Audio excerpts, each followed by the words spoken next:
Welcome back to our channel. Today we're discussing Google Bard, the search giant's answer to Chat, and our first impressions of the chatbot.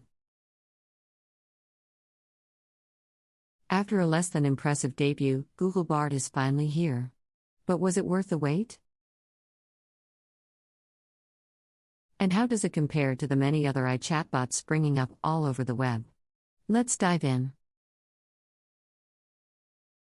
Off the bat, the user interface of Google Bard surpasses Chat's dark and dreary layout. The UI is bright and carries the Google motif we've grown accustomed to. Everything feels reassuringly familiar, despite the fact that you're interacting with a completely new product.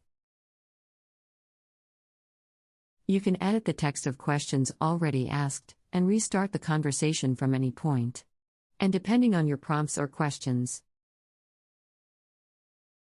a little button shows up underneath Bard's response that lets you Google the response and see if there are any related searches.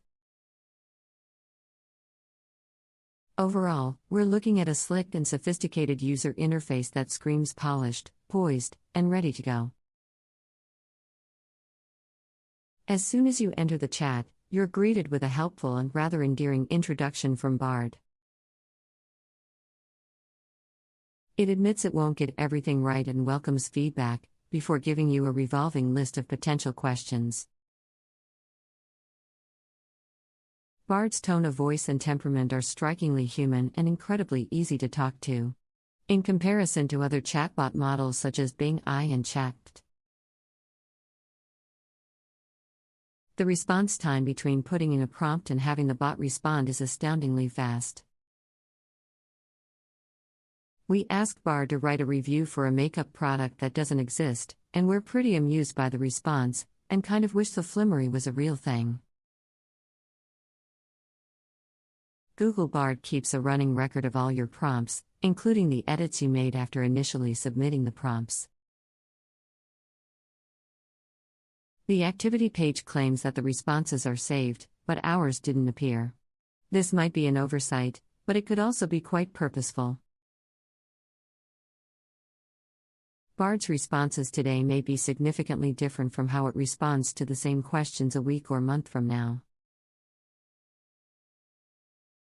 Being able to copy and collect Google Bard's responses could provide critical if you're using it for a large project in which the responses are split across multiple prompts.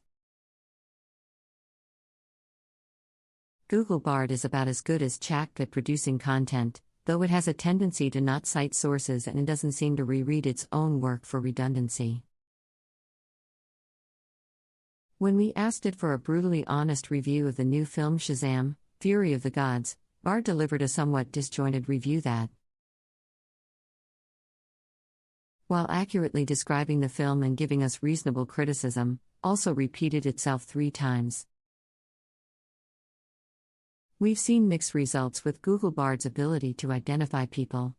It seems unwilling to offer details on regular people, those who might not be in the public eye. At one point, Bard explained, "I'm just a language model, so I can't help with that." However, Bard can tell you about celebrities like Sally Field. In fact, it was with this query that we, for the first time, got sourcing information, Wikipedia. Well, what can we say? We're dazzled. Google may have had a rocky start with its initial launch of Bard, but safe too.